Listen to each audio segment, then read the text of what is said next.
Selamat datang di Kalosa Gadget.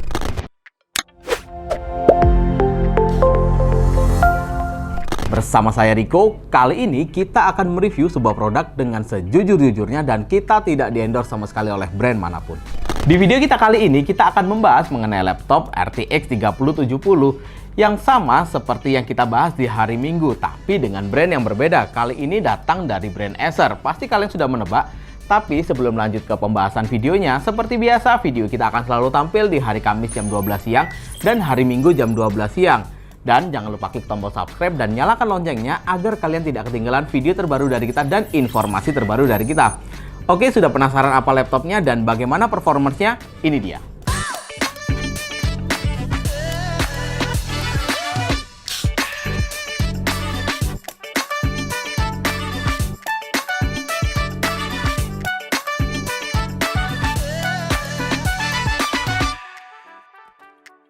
Ini merupakan Acer Predator Helios 300 yang menggunakan Intel Core i7 generasi ke-10 dengan SKU 10870H, 8 core 16 thread dan memiliki TDP di 45 Watt serta 14 nanometer untuk fabrikasinya.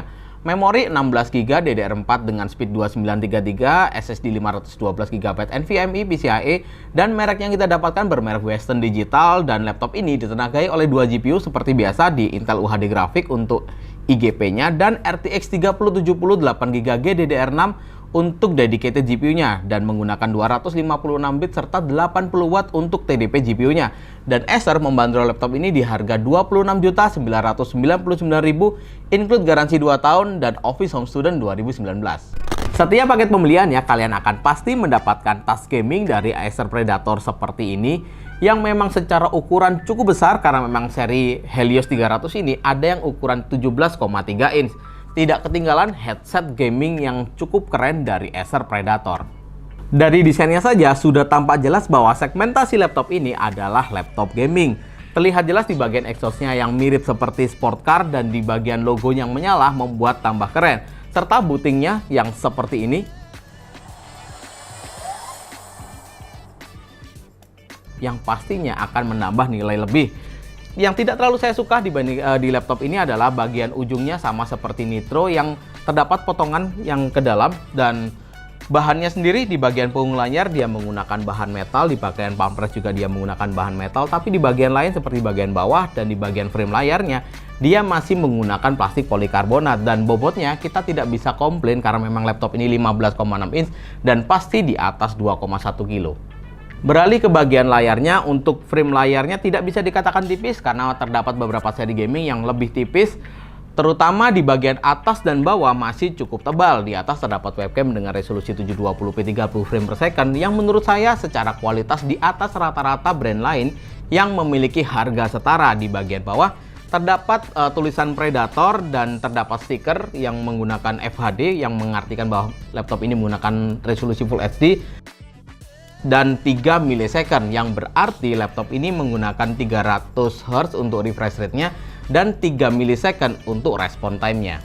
Selain Full HD 300 Hz 3 millisecond, laptop ini menggunakan layar 15,6 inch dengan finishing anti glare dengan panel IPS, pure IPS bukan IPS level, dengan 72% NTSC atau setara dengan 100% sRGB serta brightness-nya di 300 nit. Turun ke bagian palm rest-nya, di atas keyboard terdapat grill yang akan memaksimalkan sirkulasi udara dan pendinginan laptop ini, serta terdapat shortcut turbo yang membuat kipasnya akan berputar secara maksimal.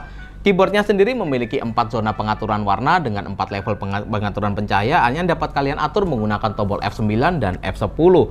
Untuk feel keyboardnya sendiri silent, cukup empuk dan tidak ada masalah sama sekali. Dan yang paling menyenangkan dari laptop ini adalah untuk arrow key-nya dia membuat full size key, jadi sangat enak untuk kalian pakai untuk kegiatan akuntansi. Nilai minus dari keyboardnya sendiri masih sama, tombol power masih menjadi satu dengan keyboardnya dan diletakkan di bagian ujung kanan atas. Dan terdapat tombol ASDW yang dibuat berbeda dan secara saya pribadi agak tanggung, dan jika dibuat seperti layaknya laptop gaming, alangkah baiknya dibuat seperti Asus TUF yang benar-benar menghilangkan warna hitam dan sangat berbeda jika dibandingkan dengan key yang lain.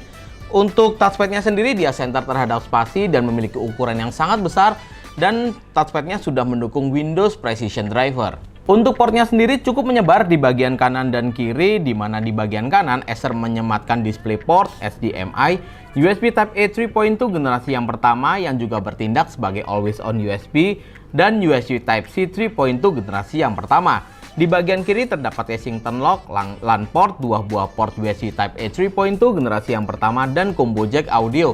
Untuk DC-in-nya diletakkan di bagian belakang. Terdapat software Predator Sense yang dapat kalian gunakan untuk hardware monitor seperti ini, pengaturan keyboard atau RGB keyboardnya, dan kalian bisa melakukan GPU overclocking secara otomatis dan berdasarkan pabrikan, dan ini sangat aman, serta fan control untuk memaksimalkan pendinginan dari laptop ini. Terdapat juga software dukungan dari DTS Audio yang dapat kalian gunakan untuk mendengarkan musik, menonton film, atau saat kalian bermain game seperti ini. Mantap. Sekarang kita akan tes performance-nya. Seperti biasa, SSD terlebih dahulu, dan speed yang kita dapatkan di 3242 untuk read-nya dan 2701 untuk write-nya.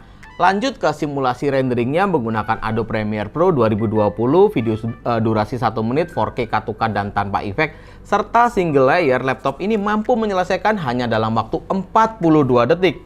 Lanjut ke 3D rendering menggunakan Blender 3D Modeling BMW. Untuk CPU rendernya, laptop ini mencatatkan waktu di 4 menit 23 detik. Ini waktu yang cukup cepat sebenarnya, tapi untuk GPU-nya jauh lebih cepat lagi, hanya dalam waktu 33 detik saja.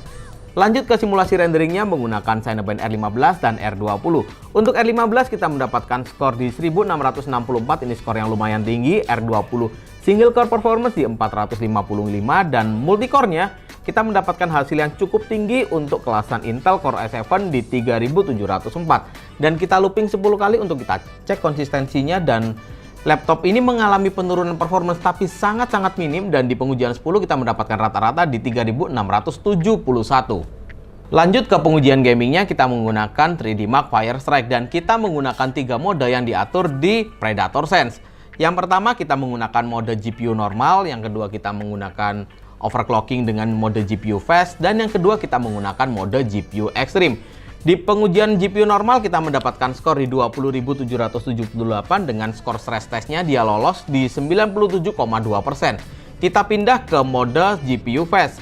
Kita mendapatkan skor di 20.852, sedikit naik jika dibandingkan dengan mode normal, dan dia tetap lolos uji stress test di 97,9%. Dan kita berpindah ke 3D Mark Firestrike menggunakan GPU mode Extreme atau overclock yang paling tinggi.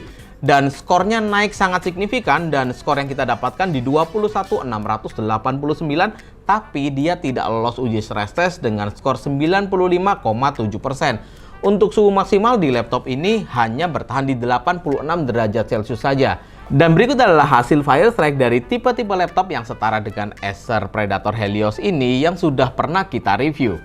Untuk pengujian real gamingnya kita sudah tes beberapa game, dan ini dia hasilnya.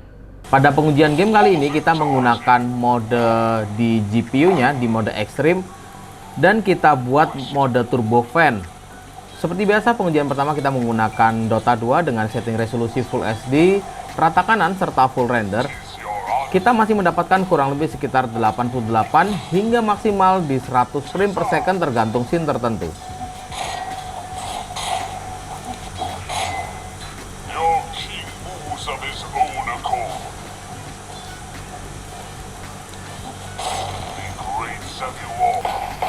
CSGO dengan setting resolusi Full HD dan kita buat grafik high, kita masih mendapatkan kurang lebih sekitar 120 hingga 140 frame per second.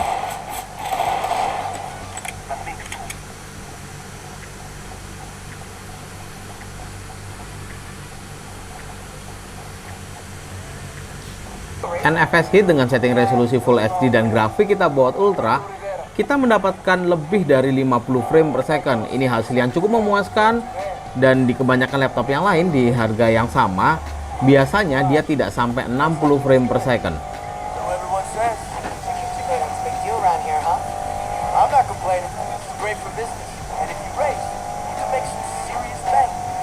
GTA 5 setting resolusi Full HD, grafik kita buat ultra, dan tekstur kita buat very high. Kita masih mendapatkan kurang lebih sekitar 120 frame per second, dan paling drop di sekitaran 90 frame per second saja. Mantap.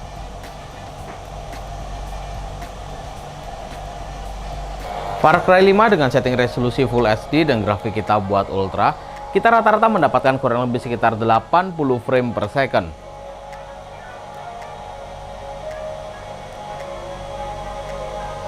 Sebenarnya kita tidak bisa berharap banyak mengenai baterai di laptop gaming seperti ini. Pada pengujian PCMark 10 Modern Office, laptop ini mencatatkan waktu 5 jam 4 menit dan pada pengujian realnya saat kita terkoneksi dengan internet untuk video playback, laptop ini hanya bertahan di sekitar 2,5 jam saja. Tapi jika untuk bermain game, laptop ini hanya bertahan di sekitar 1 jam 20 menit saja.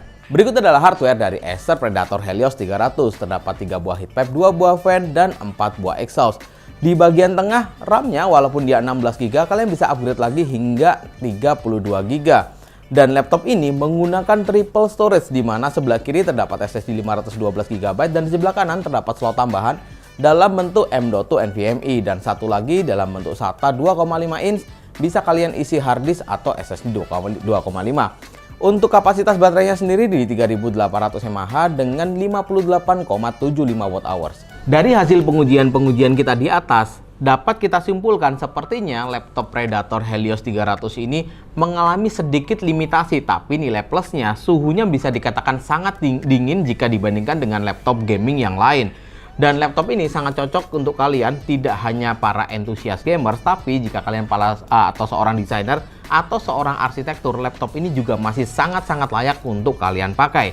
Kesimpulannya adalah untuk desain kita berikan skor 8, untuk fiturnya kita berikan skor 8, dan performance-nya kita berikan skor 8,5. Thank you banget udah nonton video ini. Jangan lupa klik like, share, dan subscribe. Dan kalau kalian ada pertanyaan, kalian bisa tinggalkan di kolom komentar. Jangan lupa juga follow sosial media kita yang linknya saya letakkan di kolom deskripsi. Saya Riko, see you on the next video.